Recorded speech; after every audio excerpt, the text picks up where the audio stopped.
Hello everyone.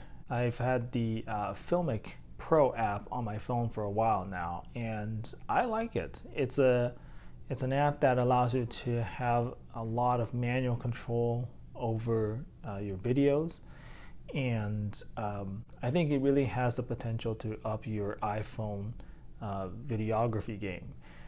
There's a guy who has a channel called the iPhonographers, and he shows how to use an iPhone to make some really good looking films.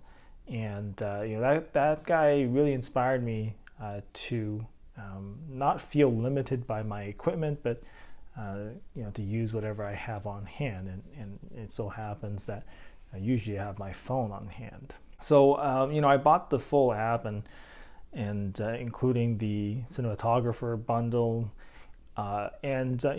Overall, I like it. It's a good app, but I just can't get over how poorly this app handles the highlights.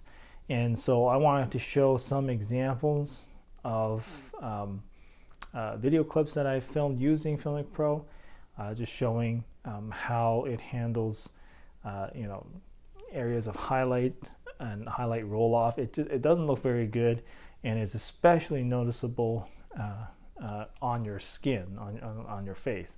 Like even right now, as I'm looking at this screen, the highlight looks really harsh on my face. I'm going to show you some examples coming up here. So the first example I have is of just me in my bedroom, and I'm panning between the window and myself, and you can see that the transition looks really bad, especially in the highlights on my face. And this is the case no matter whether I use the selfie camera or the back camera. So the second example is just a clip of me in my car. So obviously, I'm lit by the sunlight through the windows of my car, and you can see again as I sort of look around and transition from outside back to my face, it just looks really bad. So this third one is a more recent example. I was out for a walk in a park, and it's a very harsh lighting conditions because I'm walking underneath some tree cover, and so once in a while I'll be very dark, and as the sunlight shines through the tree cover, I'm lit up very intensely. So it's a challenging lighting situation. I granted that, but again, the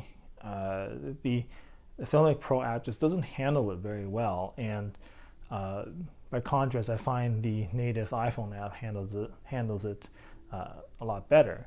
And just to prove that, I'm going to show another example. This is a much more controlled example of just me sitting in this room, and I'm sort of ducking back and forth, between in front of the window versus not, and you can see how the Filmic Pro app handles the highlights versus the native iPhone app.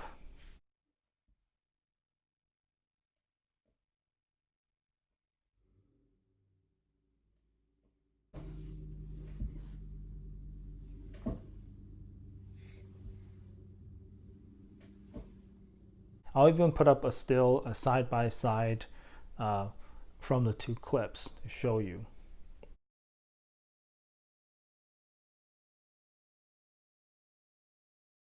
So yeah, the thing that I've found with using the Filmic Pro app is that it's just not very good at handling a wide dynamic range.